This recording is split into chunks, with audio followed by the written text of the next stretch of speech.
बाबू, सब ठीक है आप लोग? चलिए ठीक ही होंगे।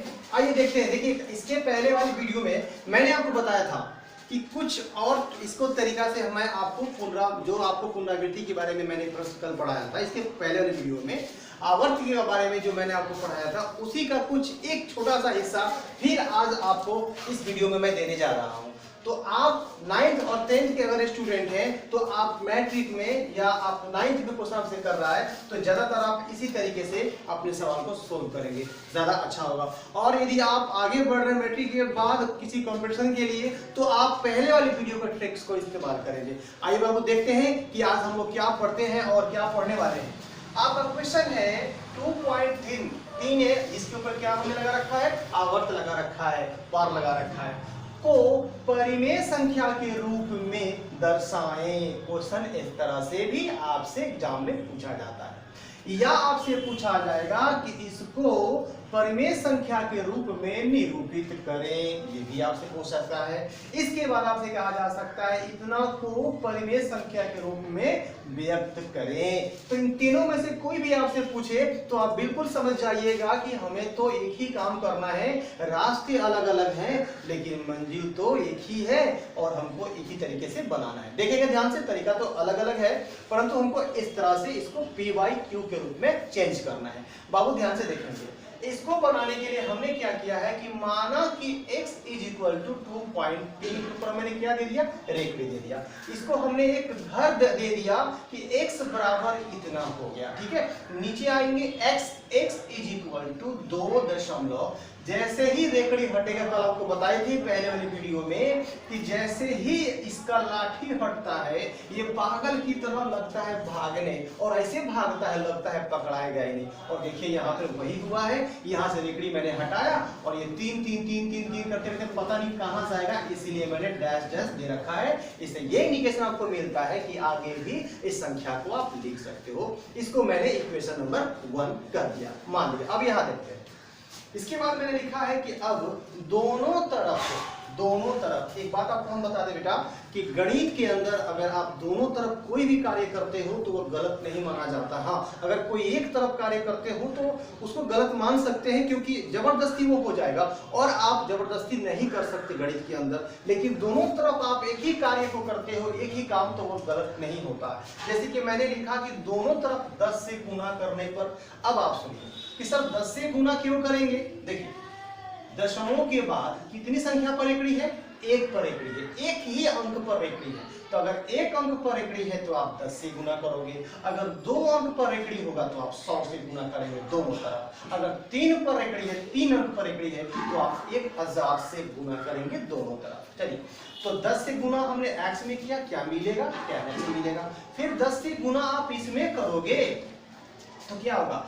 जैसे ही आप 10 से गुना करोगे, अब आप कहोगे सर हम इसमें 10 से गुना कैसे करें? क्योंकि हम लोग ये ज्यादा जानते हैं। यहाँ देखेंगे हम लोग कि हमसे कोई ये कहे कि 2.3 में गुना करना है 10 से, तो बड़ी इजी तरीके से कर सकते हैं। लेकिन कोई ये कहे कि 2.3 और पता ही नहीं है ये कहाँ तक जाएगा, तो हम सब गुना कहाँ रखे करें, यहाँ रखे करें, कहाँ रखे करें। तो इतना आपको सोचने की जरूरत नहीं है, ध्यान दीजिएगा। 10 से गुना, ये 10 के पहाड़ा वाला गुना, 10 से 100 से 1000 से 10,000 से गुना करना बहुत ही आसान होता है। कैसे? देखिए बताते हैं। जैसे आप 10 से गुना करना है, कितने जीरो हैं आपके पास? एक जीरो है ना। ये दशमलव उठ करके सिर्फ एक अंक के बाद यहाँ चला जाएगा 3 के पीछे। तो 10 से गुना करना है, 0 1 है, तो ये दशमलव जो आप देख रहे हो 2 के जस्ट बगल में, ये दशमलव आपको इस 3 के बगल में चला जाएगा। अगर यहाँ डबल जीरो होता तो 2 अंक के बाद ये दशमलव उठ करके यहाँ बीच में आ जाएगा। ठीक है, आगे समझ में? चलिए ठीक है। तो 10 से गुना करने पर, तो 10 से हमने x में किया, tan x हो गया। और जैसे ही हम 10 से गुना करेंगे ये दशमलव उठ के यहाँ से यहाँ आ जाएगा। तो कितना हो गया? 23। पहले कितना था? 2 था, अब कितना? 23। अब देखिए, फिर दशमलव के बाद हमको जितना मर्जी करेगा उतना 3 लिख देंगे, डैश डैश डैश कर दिए, जितना मन करे। तो समीकरण हमने 2 मान लिया। कितने बचे? सोचेंगे सर दशमलव यहाँ से उठाकर जब आप यहाँ लगाएंगे तो इधर तो 3 3 बचा ना, लेकिन आपने तो यहाँ 4 3 कर दिया। देखिए बताते हैं, मैंने आपसे कहा कि आप चाहे जितनी मर्जी हो 3 लगा लो, अपना कुछ नहीं जाता है, क्योंकि यहाँ डैश डैश है तो आप दे सकते हो। और मैंने इसलिए किया ऐसा क्योंकि यहाँ भी दशमलव के बाद 4 अंक है और यहाँ भी दशमलव के बाद 4 अंक मैंने दिया, ताकि जब मैं इसमें से इसको माइनस करूं तो मुझे परेशानी बिल्कुल नहीं हो। इसीलिए अब यहाँ देखिए पुनः समीकरण में से का मतलब माइनस होता है बेटा, याद रखिएगा, में से का मतलब माइनस होता है। समीकरण 2 में से एक को घटाने पर, ठीक है ना, आपका जो समीकरण 2 है इसमें से आपको एक को घटाना है। कैसे देखिएगा, 10x में से 1x को घटाइए, 1x यहाँ पर 1 छुपा हुआ है, क्या मिलेगा 9x मिलेगा। फिर 23.333 में से आप इसको घटाओ तो दशमलव के बाद 4 अंक में से 4 अंक को घटाओगे तो 0 आ जाएगा, बचा क्या 23 से आप 2 को माइनस करो, क्या मिल जाएगा 21। अब देखिए 9 और x के बीच यहाँ गुना का साइन है, 9 गुना में क्या हो जाएगा बाबू, भाग में हो जाएगा, तो क्या होगा 21/9। कितने बच्चे क्या करते हैं, जब इधर से अंक को भेजते हैं तो ऊपर 9 कर देंगे और 21 को नीचे कर देंगे। आपको बिल्कुल ऐसा नहीं करना है, जो जहां था वहीं पे रहने देना है। हाँ, इसको जो आप भेज रहे हैं ये नीचे जाएगा, 21 नीचे नहीं जाएगा। अब इसके बाद आपको इसको कटाना होगा। आपसे बोलो, मैंने कहा था कि अगर कटता है तो कटाइए, नहीं कटता तो छोड़ दीजिए। तो आप देख सकते हैं 2 1 3, 3 के पाना में 3 है जोड़ने पर तो 3 से कट जाएगा, 9 भी कटता है 3 से, तो 3 किया 9 और 3 7 21। आपका आंसर क्या हुआ 7/3, 7/3 x का मान आपका निकल गया, अर्थात आपका परिमेय संख्या बन चुका है। 2.3 पर जो बार हमने लगा रखा था, जिसको हमको परिमेय संख्या में बदलना था, अब ये 7/3 परिमेय संख्या में आ चुका है।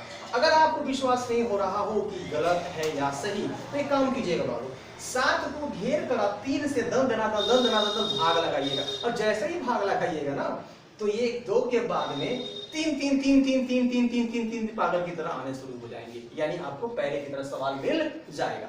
चलिए इसी सवाल को हम थोड़ा जांच के बताते हैं। जो इसके पहले वाले वीडियो में जो तरीका हमने बताया था उस पे बड़ी आसान है, भाग लगाने से हम बच जाएंगे। तो मैंने क्वेश्चन को लिख दिया 2.3 इज इक्वल टू, अब इसको हम इस तरह से भी बना सकते हैं जो मैंने पहले वीडियो में बता रखा है। 2 को ज्यों का त्यों उतार देंगे, यहाँ दशमलव है प्लस डाल देंगे, जो भी संख्या है जिस पर भी रेकड़ी है उस पूरे को लिखेंगे। 1 गो पर रेकड़ी है तो 1 गो 9 लिखेंगे, 2 गो पर होगा 2 गो लिखेंगे, 3 गो पर रेकड़ी होगा रेकरिंग होगा, 3 गो पर रेकड़ी होगा तो 3 गो 9 लिखेंगे, और जितना पर रेकड़ी होगा उतना पर हम यहाँ पे 9 देंगे। अब क्या करेंगे, 9 दूना 18 प्लस 3 कितना होता है 21/9 हो गया। अब इसको भी आप घटाएंगे तो 7/3। आप देख सकते हो कि यहाँ भी 7/3 है और यहाँ भी आपका 7/3 ही है, दोनों सेम हो गया। इसका मतलब हमारा हिसाब बिल्कुल सही है। चलिए अब इसको और हम लोग दूसरे एग्जाम्पल के द्वारा समझते हैं। आइए देखते हैं बाबू दूसरा एग्जाम्पल। दूसरे एग्जाम्पल में मैंने सवाल थोड़ा सा अलग लिया है, आप देख सकते हो 2.35, और यहाँ रेकरिंग जो मैंने लिया है सिर्फ 5 पे लिया है। इसको हम लोग पुनरावृत्ति भी कहते हैं, बार भी कहते हैं। तो 2.35 रेकरिंग है को परिमेय संख्या के रूप में दर्शाएं, निरूपित करें या व्यक्त करें। आपसे सवाल किसी भी तरह से पूछ सकता है। एक और बात मैं आपको बता दूं, आपके एग्जाम में क्वेश्चन इस तरह भी दे सकता है और क्वेश्चन इस तरह भी बेटा दे सकता है। ध्यान दीजिएगा, ऐसे भी होगा तब भी ऐसे ही बनेगा, और अगर ऐसे देता है तब भी ऐसे ही बनेगा। ये देखेंगे आप। इसके बाद देखा हमने क्या कि माना कि x इज इक्वल टू 2.35 पे रेकरिंग है, रेकरिंग कितना है 5 पे दिया हुआ हमने, तो x इज इक्वल टू 2.3, जिस पर रेकरिंग है वही बार बार आएगा, सब नहीं। तो 5 पे रेकरिंग है तो 5 5 5 5 5 5 हमने दे रखा, समीकरण 1। अब आगे देखेंगे, यहाँ भी वही चीज है कि दोनों तरफ 10 से गुणा करने पर, 10 से क्यों सर, आपने तो कहा था कि दशमलव के बाद जितने संख्या होंगे उससे गुणा करेंगे हम, तो 2 अंक 100 से गुणा करना चाहिए। आप वीडियो को ध्यान से देखिए बाबू, मैंने कहा था कि रेकरिंग जिसके ऊपर जितने संख्या पर रेकरिंग होगा उतना से गुणा करेंगे। रेकरिंग 1 पर है ना तो 10 से गुणा करेंगे, दोनों पे होता तो 100 से गुणा करेंगे। तो 10 से गुणा करेंगे यहाँ पे, अगर यहाँ पर दोनों का होता तो 100 से करते। अगर मान लीजिए यहाँ पर 3 5 और यहाँ 6 होता, 5 या 6 पर रेकरिंग होता तो 100 से गुणा करते। चलिए, तो दोनों तरफ 10 से गुणा करेंगे तो 10 से x में करेंगे 10x हो जाएगा। फिर 10 से आप इसमें करोगे, जैसे कि मैंने पहले वाले वीडियो में बताया आपको कि गुणा आपको कैसे करना है पहले भाग में। तो दशमलव, क्योंकि एक ही 0 है तो दशमलव के बाद एक अंक के बाद दशमलव लग जाएगा, तो यहाँ पे क्या हो जाएगा 23.55555 समीकरण नंबर 2। अब आप कहेंगे सर यहाँ दशमलव के बाद 1 2 3 4 5 यहाँ भी 5 हो गया, क्योंकि आप कितना भी संख्या अपने मर्जी से दे सकते हो। तो इसको हमने बराबर कर दिया। अब यहाँ समीकरण 2 में से मैंने क्या किया, 1 को घटाएंगे, तो 10x में से 1x घट गया, क्या बच गया, 9x हो गया। अब इसमें से आपको इसको घटाना है। तो बहुत सारे बच्चों को शायद दिक्कत हो सकती है कि इसमें से इसको कैसे घटाएं। आप देखिए यहाँ पे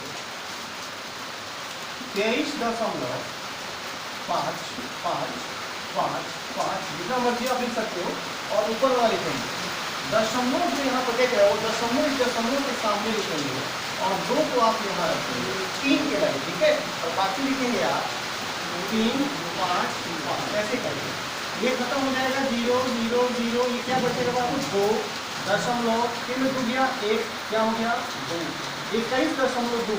दशमलव के बाद 0 का कोई वैल्यू नहीं है। चलिए 21.2 हमारा आया, मैंने 21.2 यहाँ लिखा, देख सकते हैं आप। अब आप x का मान जब निकालेंगे 9 गुना 9 हो जाएगा, भागा 9 में। अब देखिए तो जैसे ही आप दशमलव हटाएंगे, तो दशमलव के बाद 1 कम करें, 1 0 बैठ गया। अब आपका आंसर क्या हुआ 212/90। अब इसको काटेंगे तो 106/45, दोनों को आधा करोगे इतना है। चलो आंसर हमारा ये निकल गया, ये p/q रूप में चेंज हो गया। अब जांचने के लिए इसके पहले वाली वीडियो में मैंने आपको बताया था इस तरह का सवाल, अब इसको आप देखिए जा सकते हो। चलिए मिलते हैं अगले वीडियो में, तब तक के लिए धन्यवाद, जय हिंद।